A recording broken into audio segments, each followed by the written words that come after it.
Welcome back. Thanks for staying with us. Attracting and retaining talents in the Nigeria financial technology space is becoming a challenge.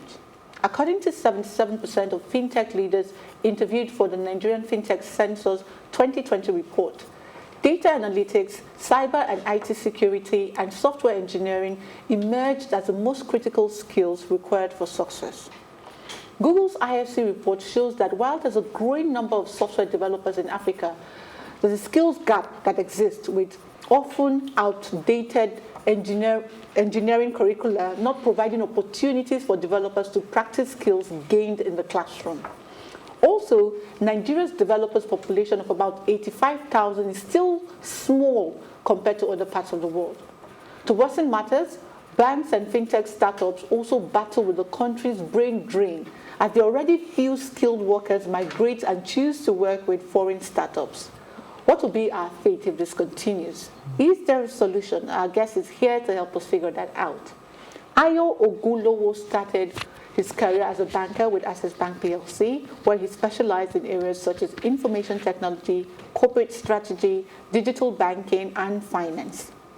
His deeply rooted love for technology inspired him to join Andela, a global talent network that connects companies with vetted remote engineers in emerging markets, where he worked as a programs manager overseeing software engineers across different stacks in Nigeria, Kenya, Uganda, and Rwanda.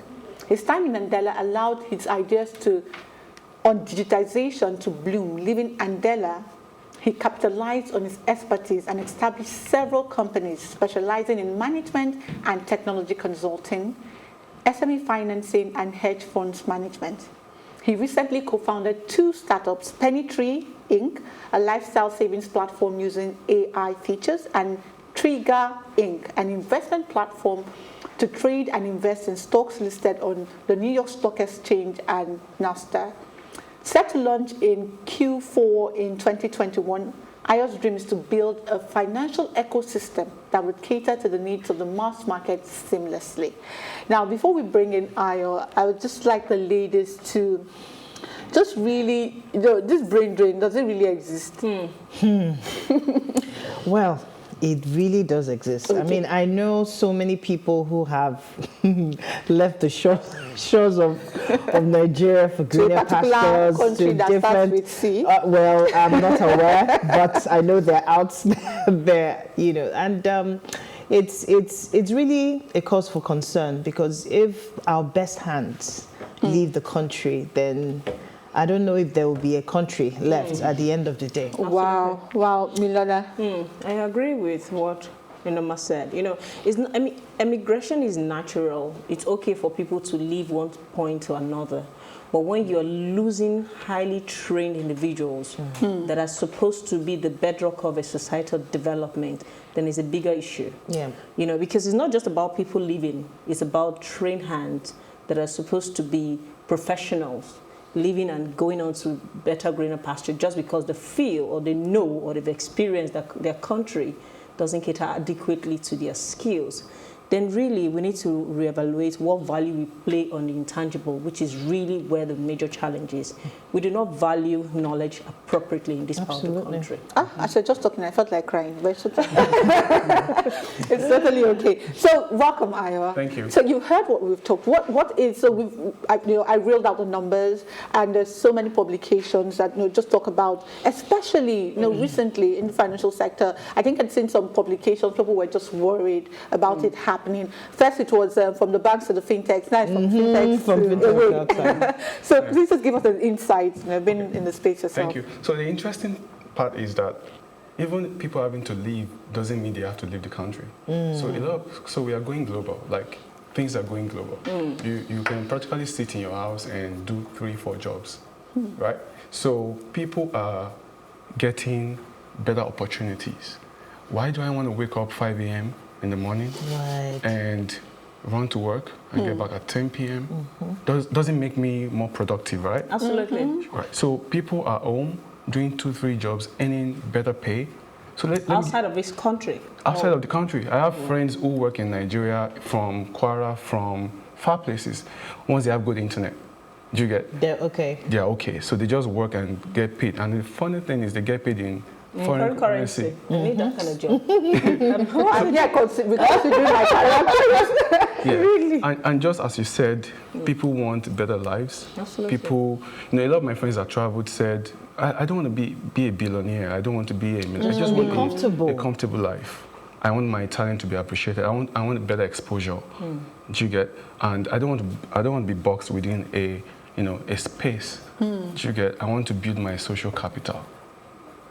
I don't want to keep doing the same thing, because what you see is that because your organization is within a space, you really can't go beyond that space. Really. Wow. Do you get? But if I wake up in the morning, I know I'm working with somebody in Brazil, I'm working with somebody in Sri Lanka, It's more I'm working with somebody in the US. Do you get? You're exposed. Yeah, you learn different cultures. Right. Wow. Makes it more exciting. And I've seen Norma write so many things, so I'm sure I'm she here has to a learn. I'm here to, Yeah. So why can't we create that enabling environment here? What's our problem here?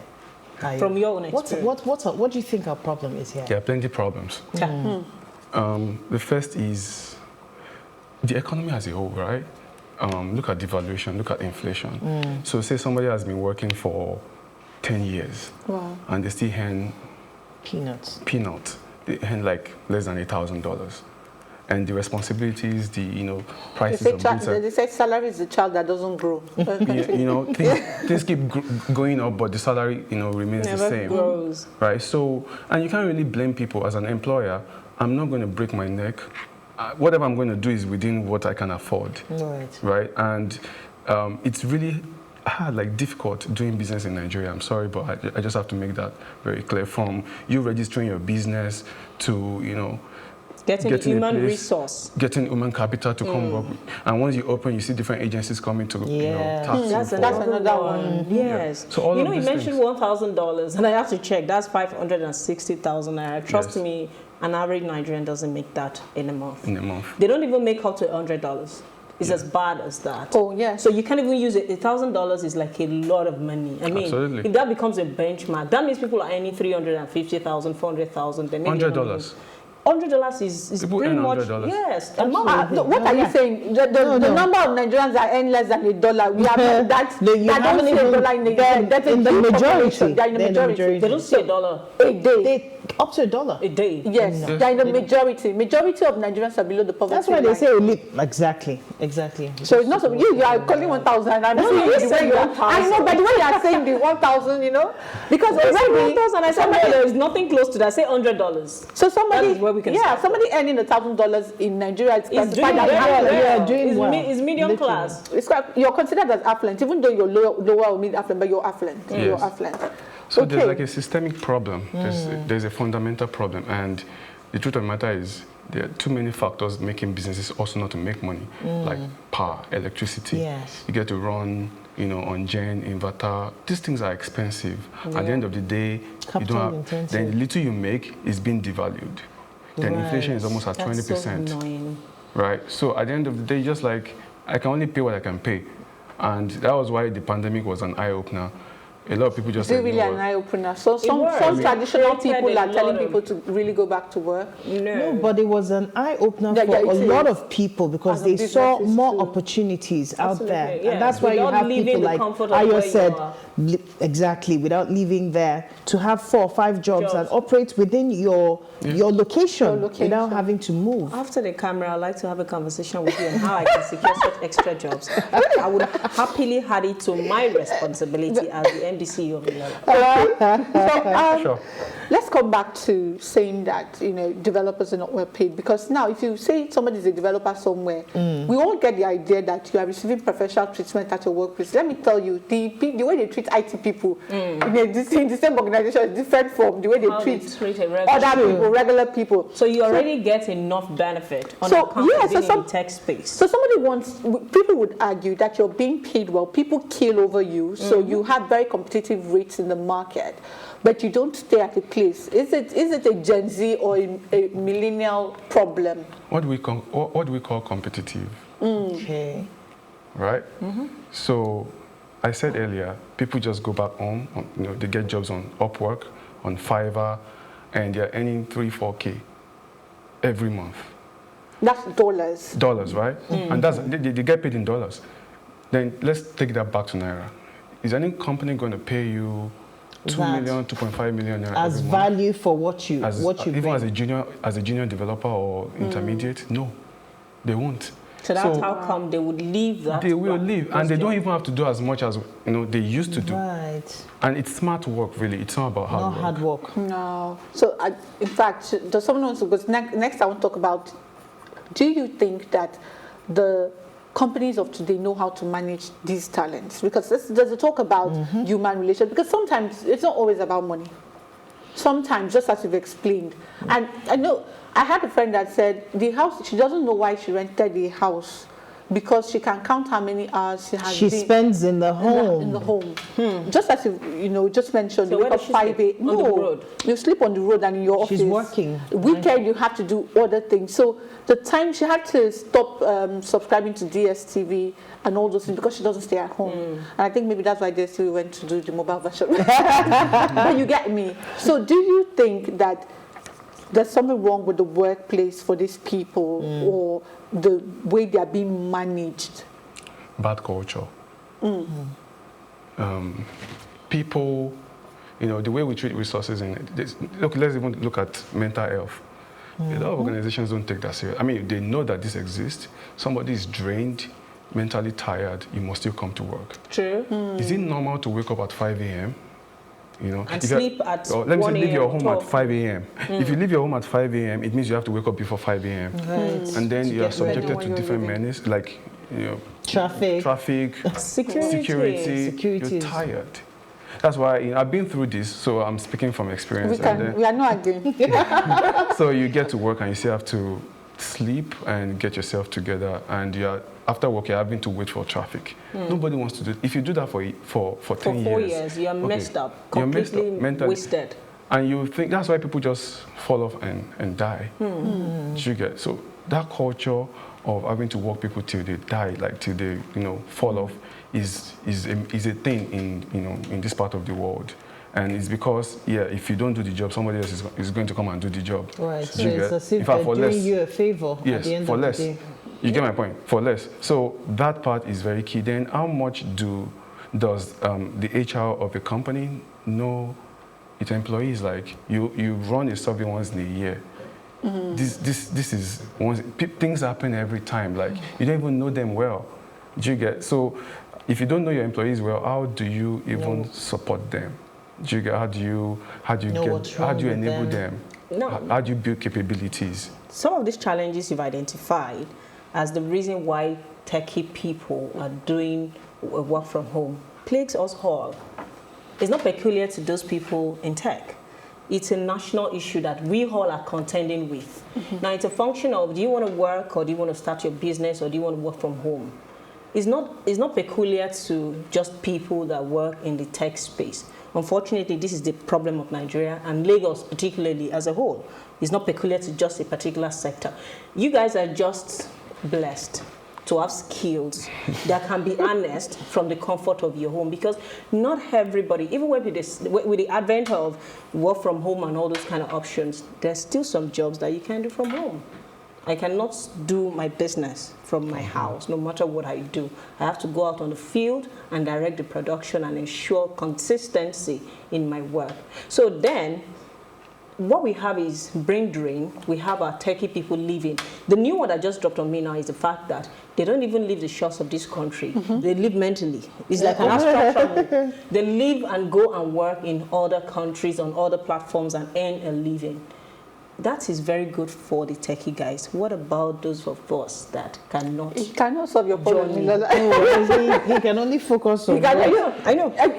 I'm just saying that. You have a very valid point. Yes, I'm just saying to say that the issue of brain drain is a universal to the people that are in the space where they can either physically leave the country and go into a better country for their own self-interest, or those that can do astral work on their system and travel into other countries. The issues of this country is still systematic, just like he said.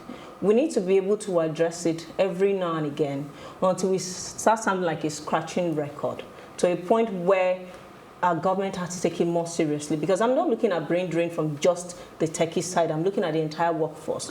A number of times people are drained, like literally mentally drained, and people still expect you to work because of, I'm not going to set up a business and take your excuse for why you're not at work, because I have brain drain.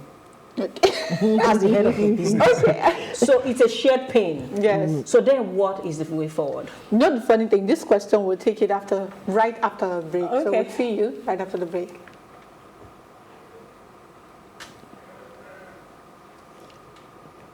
Are we coming back immediately? 4, 3, Are you taking 2, comment?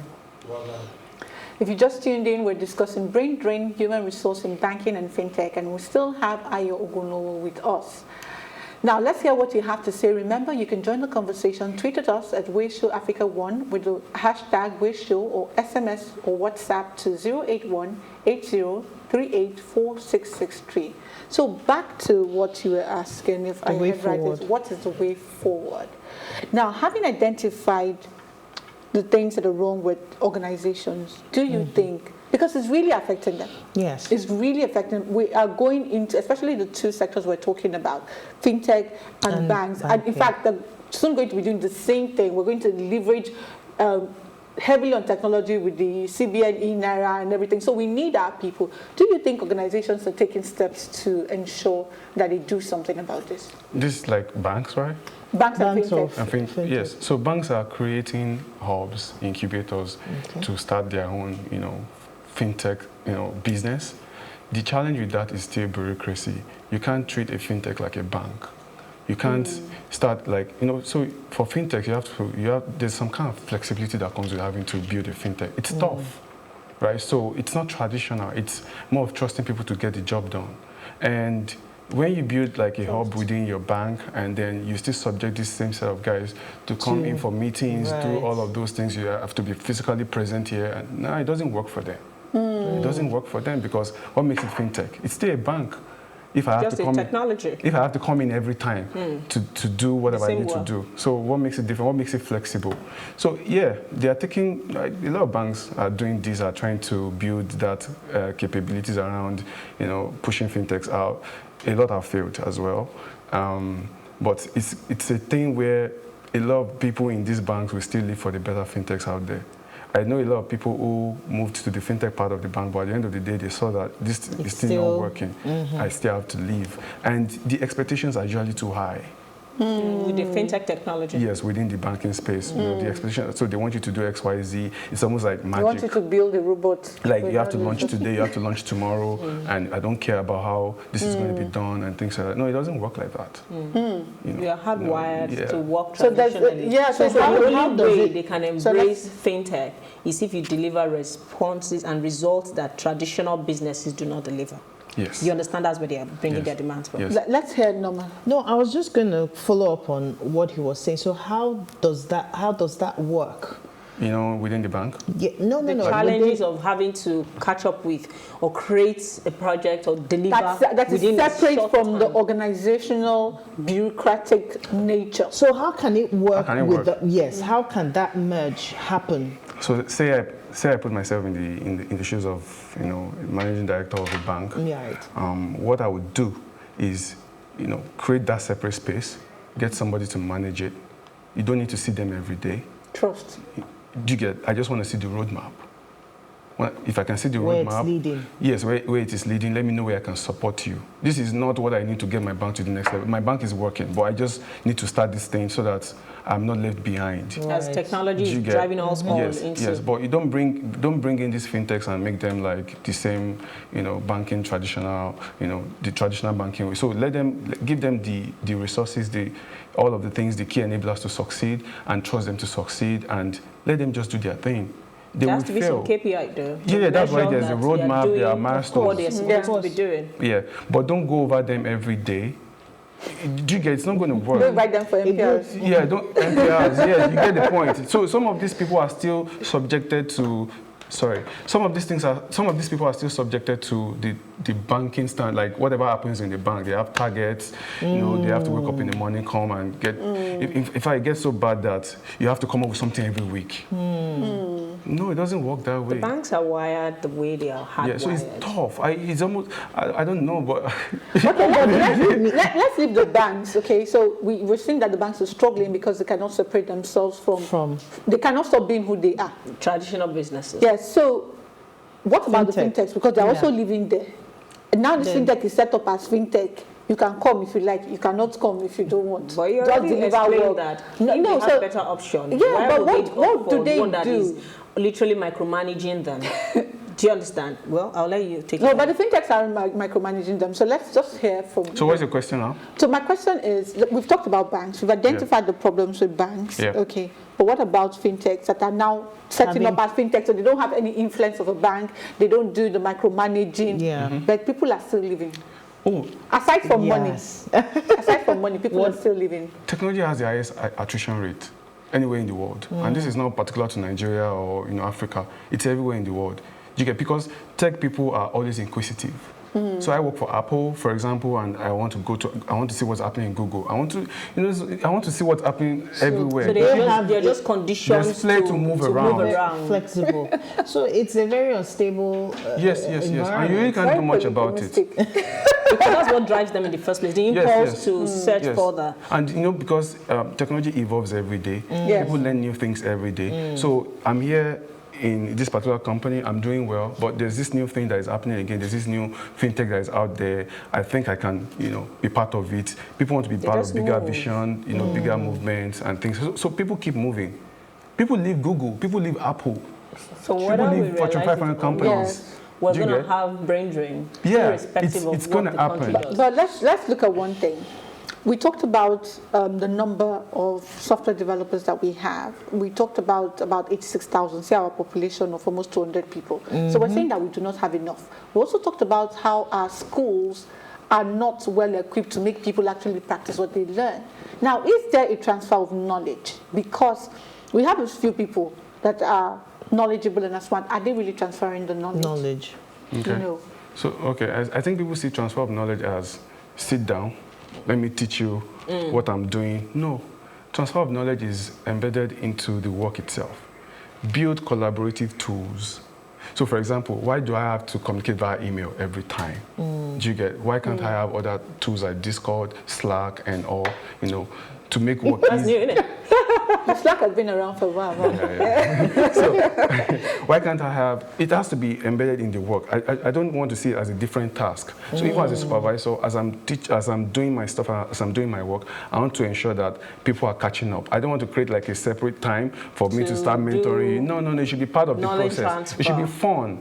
Do you get? And when people, don't get things right, take them through it. Let people get better.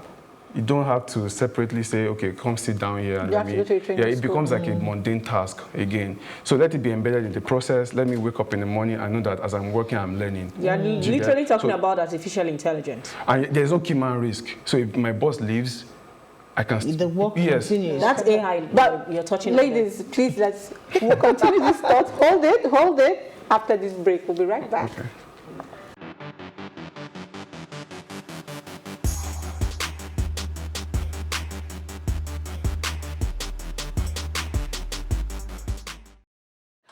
Welcome. Yes, you're still watching Ways, and we're still discussing brain drain, human resource in the banking and fintech.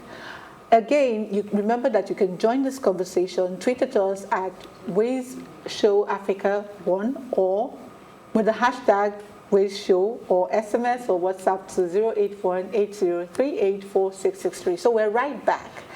And let's just pick up from where we left, which is training and mentoring.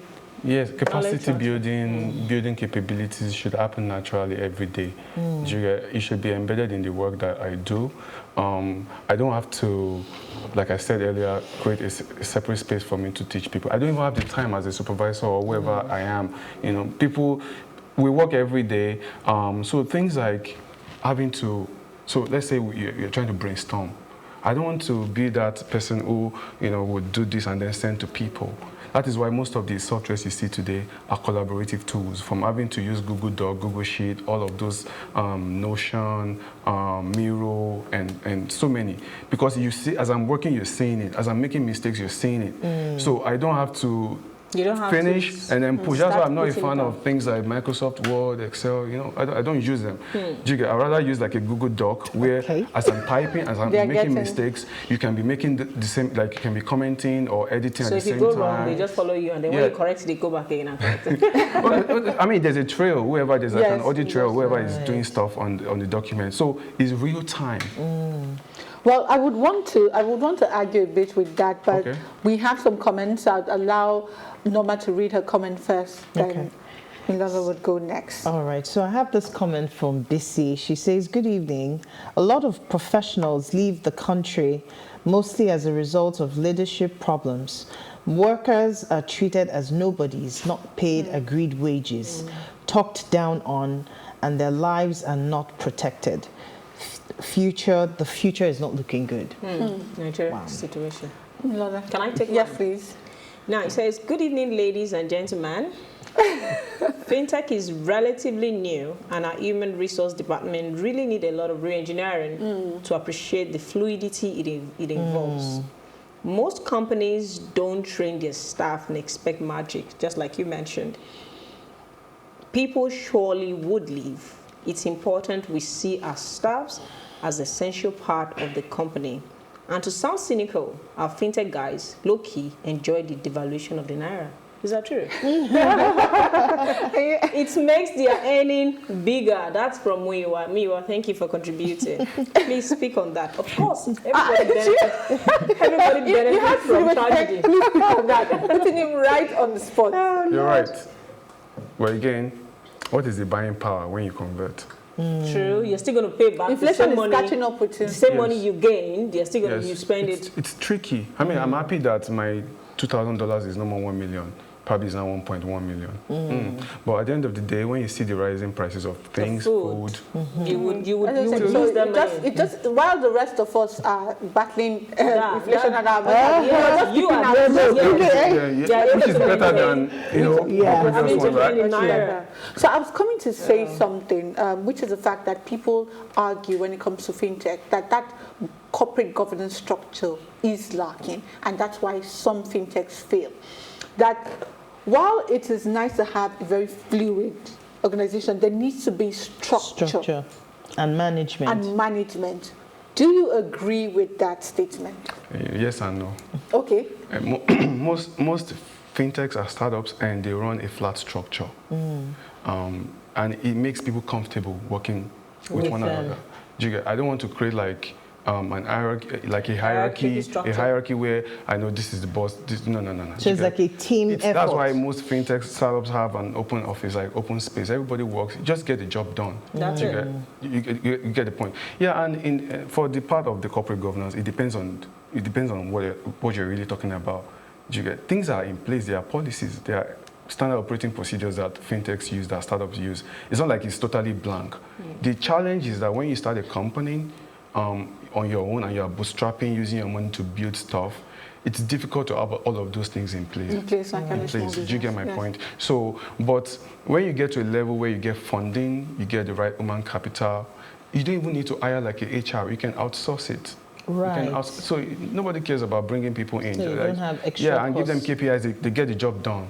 So yes, governance is a big deal because as a founder, sometimes you see your business as a family business. So you probably wouldn't put some key metrics in place, and before you know it, things are going right. Things are going, upside down and things like that. So, governance is there. It's probably not as evident as the traditional, businesses that have been here for 2 decades. They also started somewhere. They didn't get it right from day one. So a fintech that starts today, that evolves over a period of 5 years, will definitely get things right over time. And it's fine that you make mistakes. Absolutely. Yes. As long as it doesn't cost you to have to dissolve the company and all. Yes. So yeah, governance is there. It's tricky that it's not 100%, and it's fine because you just also don't want to focus on building things and then building all of those side things and leave the main business that you are. Isn't that the real reason why you should have someone work? Because whether it is tech, whether it is selling akara, at the end of the day, is that you want to make profit, sometimes the dream is to build something sustainable. I know that other times is to build and sell, but sometimes to build something sustainable so that, if you have future plans. So don't you think, in like every other small businesses, Fintech should also think, don't you think that corporate governance side is also affecting managing people properly? Well, it depends on the type of business we're talking about, because at the point where you get funding, where you have like VCs coming to give you money, nobody's going to throw $1 million, $2 million at you without having to ensure that things are... You have structure. Like, you have good structure. You get some of these funds that you hear, like somebody raised $100 million, they don't give them all of these monies at once. It's like in tranches. Okay. Yeah, and there's like a CFO somewhere who is managing, ensuring that the funds are properly utilized. Okay. Right? So that might be a thing for a company that is just bootstrapping, using your money. There's no accountability partner. Okay. Right. So there's a question here from Muiwa. I said, my question to Ayo is, are fintechs even that fun and liberal to work in? We make it sound as if people just party every day. I know it depends on the personality of the promoters that drive the culture of the startup. Are they really that fun to work in? So this person, maybe he's thinking of switching career. Relative to the traditional companies, yes, they are better to work with. Flexible hours, right? Flexible hours, better pay, sense of belonging, good stock options. You get to learn new things, exposure. Sounds like something I would like to be part of. Relatively, that is still better than having to be boxed in a place where you do the same thing every time. So Muiwa, you can hear it's really that fun to work with. So really, relatively, right? Yeah. Okay. There's the catch of bracket relatively. Yes, so it depends. Does age have anything to do with? Absolutely. I want to believe so. Yes. There's a time to a level. To a level, because again, when you've done something for 30 years, you're hardwired. Yeah. That's the word, right? There's a particular way you do things. So even when they bring new innovations to you, you're not as flexible. You have your ways of doing things. That is why you see a lot of these traditional organizations just die off, because new things are not coming up, and maybe once the owner is gone. You just shut down. Yes. And let me add this to that. There is no doubt that at a younger age you're more risk prone. And as we get older, we become risk averse. Yes. We know better. How about that? You don't want to take, and that's where we get it wrong. We need to understand that time is an illusion. Really, it's a function of your conditioning and your understanding of time and what you want to achieve per time. A lot of us at a particular age, we're not really that open to learning new things. You know how much of things you have to deal with to think about how to do what's that common adage that says, what an elder sees sitting down? No. What the young person sees standing, the elder person technology has messed that up. But they have a drone. Oh no, that one was below the belt. Don't even go thinking that the wisdom of sage is always going to be carrying us through this current time. Time are fast moving and things are changing. We're really running out of time. But let me just ask this one question, and probably you just go after me. So tech is in. Like when we had cyber cafes, everybody had their own one. Now, yes, everybody is looking at probably starting somewhere so that they can break out. They don't want to stay there, so they can break out and start this. What's the success rate of all these breakouts? Like startups? Yes. Less than 10%. Less than 10%. Yes. Building a business is hard. It's hellish. I can feel your vibe. Tell me again. There's one thing I would like to take away, though, is how do you blend technology with businesses that are not, because fintech is financial technology. Yes. There are some of us that need technology, yes, that we're not in the financial sector space. Yes. You have to be able to find a way to upgrade your business and structure it in such a way that you can take advantage of technology. Yeah. That is something I'd like to have a chat with you after the show. Thank you very much. Like keeping it to after. Okay, sorry. One thing I would like to say is it also depends on the audience, the maturity curve of the customers that you are dealing with. You get, say for example, real estate. people want to come and see the house they want to buy in Nigeria. Don't They don't show wanna me. do- Don't show me any Because what you see is not what you Because of get. trust issues. Yes, Trust you know how this thing is, right? Yeah. Even when you see it, you are still not sure of the quality. So I'll still come back to that. Definitely. It depends on the maturity curve of the people, the customers you have. But with respect to success rate for Yeah. fintech, it's less than 10%. And this is not just Nigeria. This is everywhere. It's a new technology, so it will fail more than it would succeed. Yeah, Over time. funding is critical. Funding is one major thing that can derail you. The people you work with, your co-founders, your early employees, human capital, very critical. Then do you understand the market? Yeah. Do you get? Because as a fintech or as a new startup, you're trying to take new risk and all of that. The guys that have been there before are watching you like, Yeah, I see that you're democratizing the way we do things, but let's see how you're going to make money. Exactly, and that's the bane of every business, making money. Yeah, and failing is fine. Do you get? If you can afford I've it. failed severally, and this is why I've built so much momentum into my new startups that are coming up, Trigger and Penny Tree. You And have to trigger it. yeah, pull the trigger. You pull the trigger. That's where that came from. But not like the trigger. Yeah. Tree and Ga. Double E, yeah. and Penny Tree, which is going to be leveraging AI to build saving culture. We're happy we're sitting with you. yeah. Probably take pictures seriously. What? I was going to Yes, ask please what do. the future of this, what the future entails for us as in this space, yes. in the context of Nigeria. yes. A lot of people are going to be out of jobs. Absolutely. That's been long So let me tell you, lasted. accounting is one that I'm very, scared of because every day new softwares come out that you can use to do X, Y, Z. So you don't need I the don't human need to capital hire. anymore. Yeah, I don't need to hire somebody. Even though there are things that you still need people to You help still you need the reconcile. auditor to But stamp. the level of human touch reduces every day. Every day. Do you get? Unlike before, probably you have to use like a helicopter to shoot videos and all of that. You can practically just use a drone. So the cameraman, the pilot have lost their jobs too. So yeah, maybe Africa is not moving that fast. So a lot of jobs are still going to be here, but globally, technology is going to take over, and people need to evolve. And you can literally learn anything on YouTube. Yes. It's free. Wow. Okay, please, so that we'll wrap up. So we've heard about KPIs, we've heard about trust, we've heard about reskilling, and also people learning the new ways to manage people in this space. If you were going to give one advice to the banks and fintechs with regards to brain drain, what would you say to them? Well, okay. So I'll start with the bank. There's nothing the bank can do really. Whether you train or you don't train, people will still leave. Just ensure that people do meaningful work when they work with you, because people are still going to leave at some point. Let people enjoy why they work with you. Let them look back and say, this was the organization that actually built my, my resilience, my capabilities. So, get to know your employees better. Let them be part of the bigger vision. There are cases where people work in a company, they don't even know the vision statement.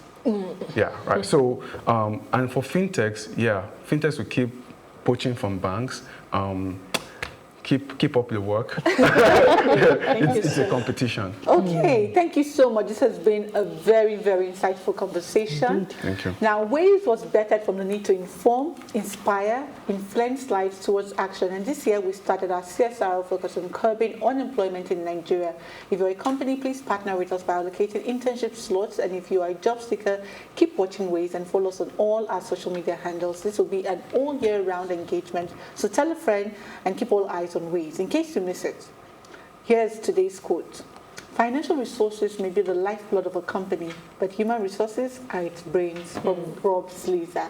See you next time on this channel when we bring another great conversation to your screen. Ciao. Ciao. Bye.